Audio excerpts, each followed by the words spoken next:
Yo guys, balik lagi dengan Billy di sini dan kali ini kita akan membahas tentang Apple Event April 2021.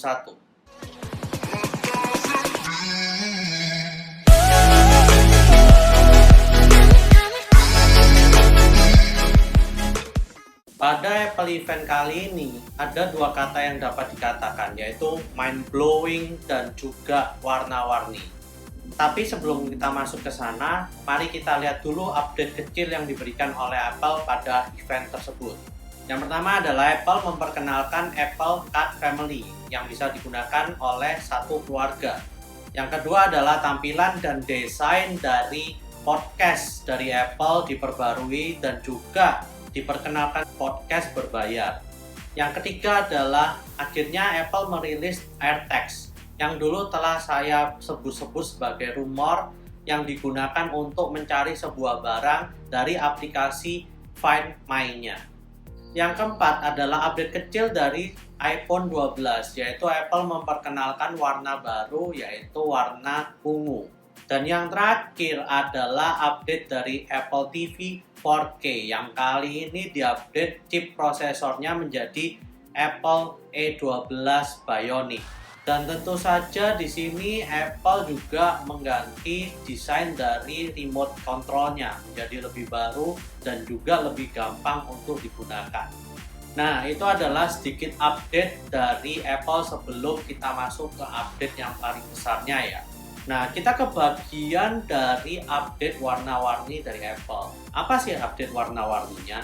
Ternyata pada tanggal 20 kemarin di Amerika, Apple meluncurkan sebuah produk baru yaitu New iMac 2021 dengan desain yang baru dan memiliki 7 warna yang tentunya akan menambah variasi bagi user untuk membelinya. Nah, 7 warna ini adalah warna biru, hijau, kuning, orange, silver atau perak, ungu, dan juga warna pink. Tentunya Apple juga memiliki DNA membuat segalanya menjadi lebih tipis ya. Dan pada iMac terbarunya di tahun 2021 ini, tebal layarnya itu hanya 11,5 mm. Atau kalau dijadiin cm sih cuma 1,15 cm guys. Nah, kok bisa ya tebalnya jadi tipis begitu? Ya jelas lah, karena sekarang Apple sudah tidak memakai prosesor Intel lagi, tetapi menggunakan prosesor mereka yaitu M1 chipnya. Dan M1 chipnya itu sangat efisien dan juga sangat kecil, sehingga sekarang prosesornya tersebut bukan disematkan di belakang layarnya lagi, tetapi di bawah dagunya dari layar tersebut.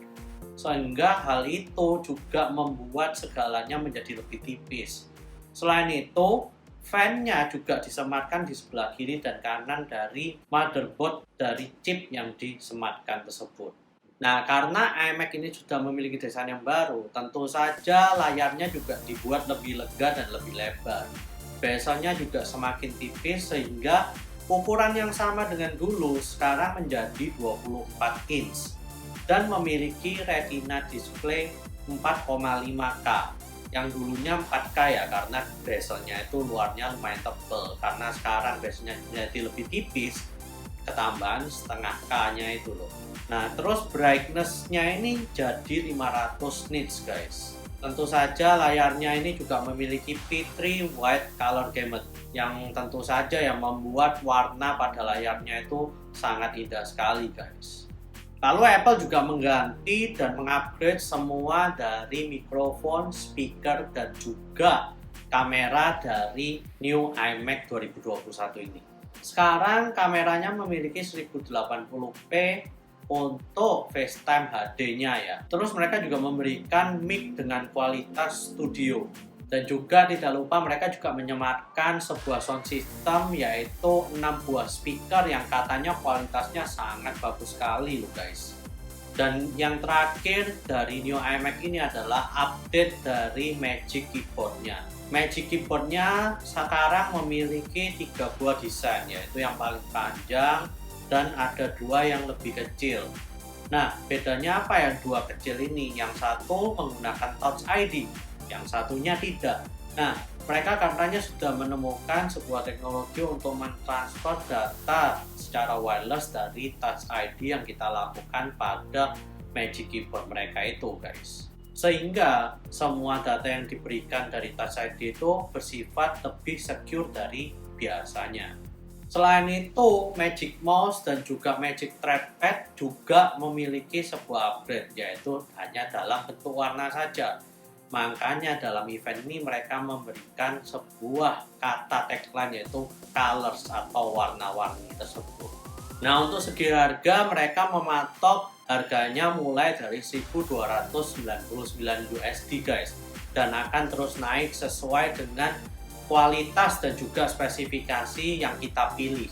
Nah, langsung aja kita ke bagian dari info yang sangat mind blowing atau membuat kepala kita tidak bisa memikirkan gimana kok bisa seperti itu ya. Info yang agak mind blowing ini datang pada iPad Pro. Pada iPad Pro terbaru 2021 ini, Apple ternyata tidak menambahkan sebuah chip yang ada bertanda X-nya di belakangnya. Biasanya kan Apple A12X, Apple A10X, atau ya ada X-nya gitulah. Tapi ternyata sekarang tidak. Mereka ternyata menyematkan Apple M1 chip yang ada pada semua lini MacBook mereka. Nah, hal itu menurut saya sangatlah mind-blowing. Karena kenapa? Karena ini adalah chip untuk laptop atau komputer, tapi dimasukkan pada tablet. Padahal iPad Pro ini nggak ada lemot-lemotnya banget loh, guys. Jadi semuanya itu kencang. Tapi mereka menyematkan M1 yang katanya sih harusnya 50% ya minimal lebih cepat daripada sebelumnya. Dan grafisnya itu udah tingkatan level desktop gitu loh. Nah, jadi upgrade ini tidak main-main gitu loh. Apalagi yang Android tablet. Sekarang kayaknya udah tidak ada yang bisa ngelawan dari iPad ini deh. Jadi kalau mau performa tablet, kayaknya Apple ini udah kayak jadi Godzilla gitu ya, di King of Monster-nya itu. Nggak ada yang bisa ngelawan, apalagi Kong ya. Nah, sekedar info aja ya, Snapdragon 888 itu yang paling topnya ya, daripada arsitektur Snapdragon untuk chip pada prosesor Android. Nah, itu masih nggak ada apa-apanya gitu guys. Nah, untuk prosesor di kalangan laptop, untuk Windows dan lain-lain, Snapdragon juga udah meluncurkan. Tapi masih kalah jauh ya dari segi performa maupun efisiensi baterainya. Jadi menurut saya, Apple M1 chip pada tablet iPad Pro ini sangatlah overkill itu, imbal intinya. Nah, saya ngomong gitu aja, sebenarnya udah close sih. Ini nggak usah diomongin spek yang lain. Tapi ternyata Apple masih memberikan spek yang begitu luar biasa pada iPad Pro terbarunya di tahun 2021 ini. Mereka mengubah layarnya menjadi Liquid Retina XDR yang menggunakan sebuah teknologi bernama Mini LED. Nah, memang teknologi Mini LED ini di antara OLED dan juga di antara LCD. Tetapi dia memiliki kebaikan dari dua belah pihak. Tentu saja kontras yang dihasilkan dari teknologi Mini LED ini akan semakin bagus daripada LCD.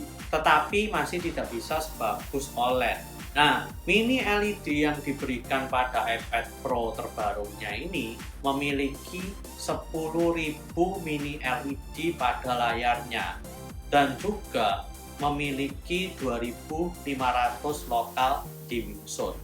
Ini berarti setiap lampunya itu memiliki 2.500 grup atau kelompok yang bisa dihidupkan atau dimatikan semaunya. Jadi misalnya pada bagian kanan atas dari layar tersebut itu butuhnya hanya warna hitam, maka di bagian layar kanan atas itu Mini LED yang ada di sana tidak akan dinyalakan oleh Apple. Dan tentu saja itu akan menghemat baterai dari iPad Pro ini. Selain itu, keunggulan dari OLED adalah tidak akan mengalami burn-in atau mungkin ada ya, tapi hampir hilang lah. Jadi resiko untuk burn-in itu pada OLED ini tidak ada di Mini LED atau mungkin chance-nya kecil sekali gitu guys. Terus keterangan yang diberikan juga mencapai 1600 nits ya. Tentu saja fitur ProMotion 120 Hz refresh rate display-nya juga masih ada guys. Nah, ada hal kecil yang tidak diomongkan Apple pada eventnya, dan kalian hanya bisa tahu pada saat kalian membuka halaman produknya, yaitu ternyata mini LED ini atau Liquid Retina XDR display-nya ini hanya ada pada iPad Pro 2021 yang 12,9 inci saja guys. Jadi yang 11 incinya masih belum mendapatkannya, dan mendapatkan hanya Liquid Retina display saja. Jadi yang 11 inci tidak memakai teknologi mini LED ya guys, tapi memakai teknologi yang sebelumnya. Makanya mereka bisa menekan harganya sama guys dengan harga yang sebelumnya. Lalu untuk True Tone display-nya dan juga P3 White Color Gamut-nya juga masih ada, yang tentunya semakin memberikan warna yang begitu indah ya pada layarnya iPad Pro ini. Lalu kita masuk ke bagian ke kamera, mic, dan juga speakernya guys. Kameranya ini ada di bagian depan dan juga pada bagian belakang pada iPad Pro terbaru ini guys. Yang bagian depan itu mereka menyematkan sebuah kamera ultra wide dengan 12 megapiksel. Jadi mereka juga menambahkan fitur center stage. Nah, center stage ini mereka ibaratnya dari ultra wide kamera ini mereka hanya mengambil wide kamera. Jadi mereka bisa men-shooting sebanyak ultra wide, tapi hanya ditampilkan pada bordernya itu seperti wide kamera. Tapi jika kita bergerak ke kanan atau ke kiri gini, maka kameranya itu kayak bisa mengikuti gitu, dari AI-nya mereka. Makanya mereka menamakan center stage, karena ketika mereka mengikuti gini, itu akan posisi kameranya wide ini seperti ditengahkan, padahal mereka sebenarnya men-shootingnya sebesar ultra wide itu.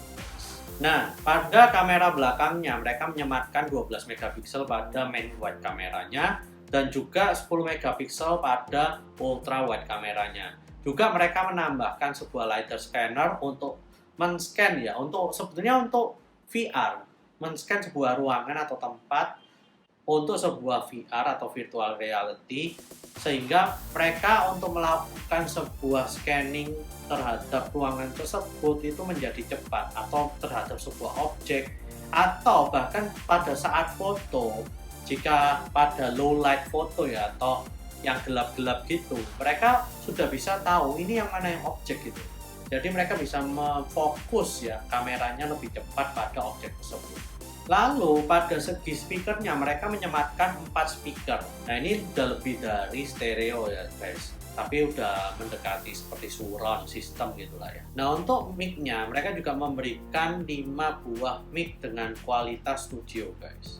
Nah, kalau kalian sadar, kenapa sih pada iPad Pro dan juga iMac terbaru mereka meningkatkan kualitas dari mic, speaker, dan juga kamera mereka?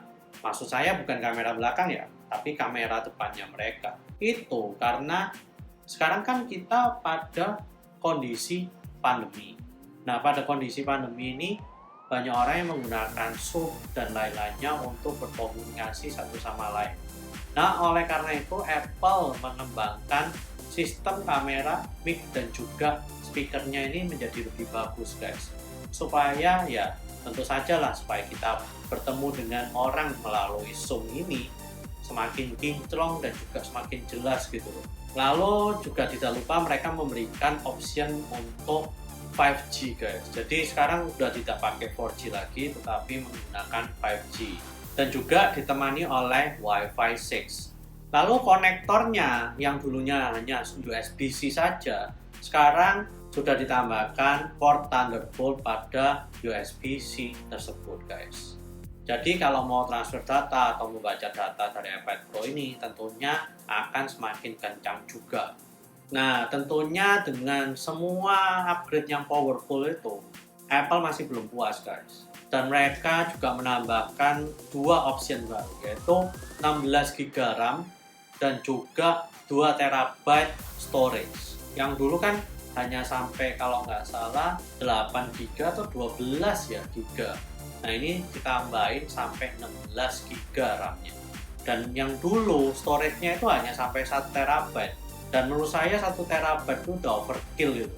Tapi sekarang ternyata ada option baru, yaitu 2 terabyte storage-nya. Nah, jadi itulah update dari Apple event April 2021 kemarin, guys. Gimana update-nya menurut kalian? Overkill banget nggak? Menurut saya yang paling mind-blowing yaitu sih pada tablet iPad Pro-nya. Kali ini membuat semua pesaingnya itu udah nggak bisa gitu loh untuk ngelawan mereka lagi. Gimana sih caranya tablet Android bisa ngelawan mereka buat performa? Mungkin ujung-ujungnya nanti hanya bisa ngelawannya dalam hal harga saja. Tapi harga dari iPad Pro ini juga tidak mahal, karena mereka memberikan harga yang sama gitu loh juga dengan harga sebelumnya yang mereka pasang, yaitu mulai dari $799 untuk 11 inch-nya dan mulai dari $1.099 untuk 12,9 inch-nya. Nah, menurut saya hal ini sangat gila gitu loh, karena mereka udah menyerang pasar tablet dengan harga yang sama dan kualitas yang sama dengan laptop gitu. Jadi sekarang mau beli barang Apple itu bukan lihat prosesornya guys, karena prosesornya udah hampir sama semua. Jadi dari MacBook Pro-nya, dari MacBook Air-nya, dari iMac-nya, sama sekarang ketambahan dari iPad Pro-nya. Nah, hal ini membuat kita hanya memilih form factor-nya saja sih kalau mau beli. Jadi kalian mau tinggal pilih belinya tablet atau laptop gitu loh. Bukan memilih saya mau prosesor apa lagi. Nggak tahu ya kalau dalam 1 tahun lagi ternyata kita muncul ada M1X atau M2 yang bisa membuat kita memilih mau memilih prosesor M1 kayak atau M1X kayak atau M2 kayak, dan itu akan nanti harganya berbeda-beda. Tetapi pada tahap ini kita masih belum sampai ke arah sana guys. Ya tinggal ditunggu aja ya, dalam setahun ini Apple bisa nggak memberikan sebuah varian dari Apple prosesor M chipnya ini guys. Nah, itulah update singkat dari Apple pada video kali ini. Jangan lupa like dan subscribe jika kalian suka dan ingin memberikan dukungan pada channel ini. Dan juga jika kalian ingin memberikan komentar, langsung aja tulis komentar di bawah video ini. See you guys di video selanjutnya. Bentar, nyontek dulu warnanya. Tadi 7 warna, biru, hijau, pink, perak, kuning, oranye, ungu. Oke.